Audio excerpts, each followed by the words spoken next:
મિત્રો બધાને જય દ્વારકાધીશ। તમે જેમ થંબનેલની અંદર જોયું કે આજે આપણે દ્વારકાની સંપૂર્ણ પદયાત્રા એક જ વિડીયોમાં જોવાના છે। અત્યારે તમે હાલ જે રોડ જોઈ શકો છો તે રોડ એમ કહી શકાય કે આપણું નવું રણુજા કહેવાય કાલાવડનું।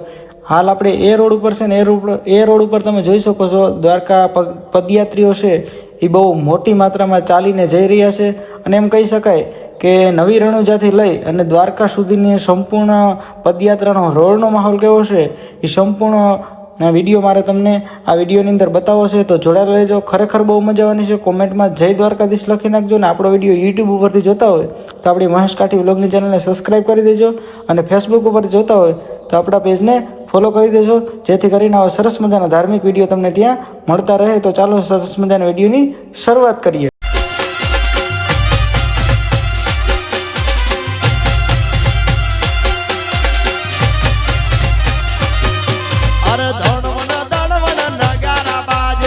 તો મિત્રો આપણે દ્વારકા પગપાળાની યાત્રા કરતા હોય તો વચ્ચે ઘણા બધા એમ કહી શકાય કે સેવા કેમ્પો અથવા તો અન્નક્ષેત્રો આવતા હોય તો ત્યાં લોકો છે એ જો આવી રીતના સરસ મજાના દાંડિયા રાસ અને પોતાની કૃતિ છે એ રજૂ કરતા હોય ખરેખર બહુ મજા આવે। અને ખાસ કરીને તમે જોઈ શકો છો મોટી માત્રામાં બહેનો છે એ દાંડિયા રાસ રમી રહ્યા છે અને ખરેખર આવા કેમ્પો હોય ત્યાં ઉતારા હોય અને રાતવાસો રોકાતા હોય અને પ્રસાદી લેતા હોય અને આવી રીતના રાતે ભાઈ દાંડિયા રમતા હોય। ખરેખર આ મજા માણવી હોય તો તમારે એમ કહી શકાય કે દ્વારકાની પગપાળા યાત્રામાં રૂબરૂ આવવું પડે। જુઓ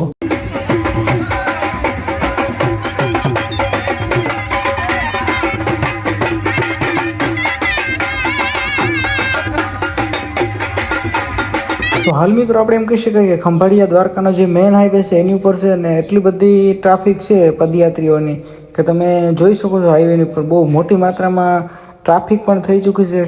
કેમ કે એક સાઈડ તો પદયાત્રીઓ ચાલીને જતા હોય તો બીજી સાઈડ એક સાઈડની અંદર બધા વાહન આંકવા પડે એના હિસાબે તમે જોઈ શકો છો બહુ મોટી માત્રામાં ટ્રકો અથવા તો બહુ લાંબી લાઈન છે। આપણે જ્યાં સુધી નજર કરીએ ત્યાં સુધી તમે જોઈ શકો છો।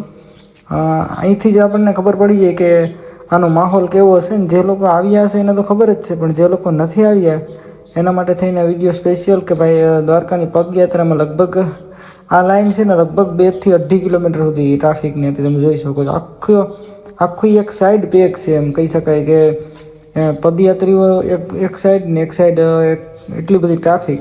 ખરેખર આવો બધો માહોલ જોઈ અને આનંદ આવી ગયો એમ।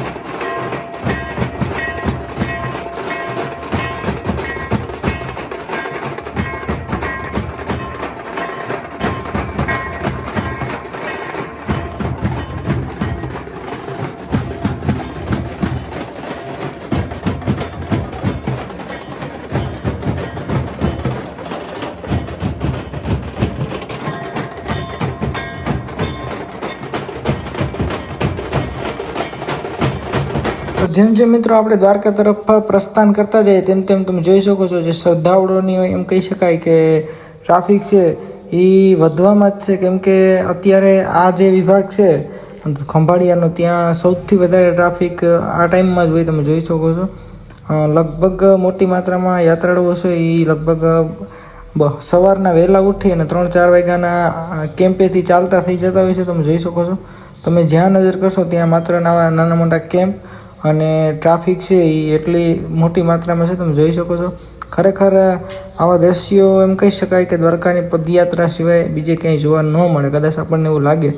કેમ કે એક સાઈડ આખી પેક થઈ જવી એ ખરેખર સારી વાત કહેવાય કે એટલા બધી લોકો છે એ દ્વારકાધીશના દર્શનને જઈ રહ્યા છે। અને હાલ ખરેખર સરસ મજાનો એક માહોલ એમ કહી શકાય કે ઊભો થયો છે ભક્તિનો શ્રદ્ધાનો તમે જોઈ શકો છો। અહીંયા એટલે બહુ મોટી માત્રામાં લોકો છે એ પદયાત્રા ચાલીને જઈ રહ્યા તમે જોઈ શકો। નાના મોટા કેમ્પો પણ છે અને ખાસ એમ કહી શકાય કે નાની મોટી હોટલો આવે ત્યાં પણ બધા સ્ટે કરતા હોય ને ઘણી બધી સેવા પણ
તો મિત્રો આપણે જેમ જેમ દ્વારકા તરફ પહોંચતા જઈએ તેમ કહી શકાય કે રસ્તામાં તમે જોઈ શકો છો આ બહુ મોટી માત્રામાં ચપ્પલ છે એ શ્રદ્ધાળુઓ છે એ અહીંથી કાઢીને દ્વારકા તરફ જતા હોય.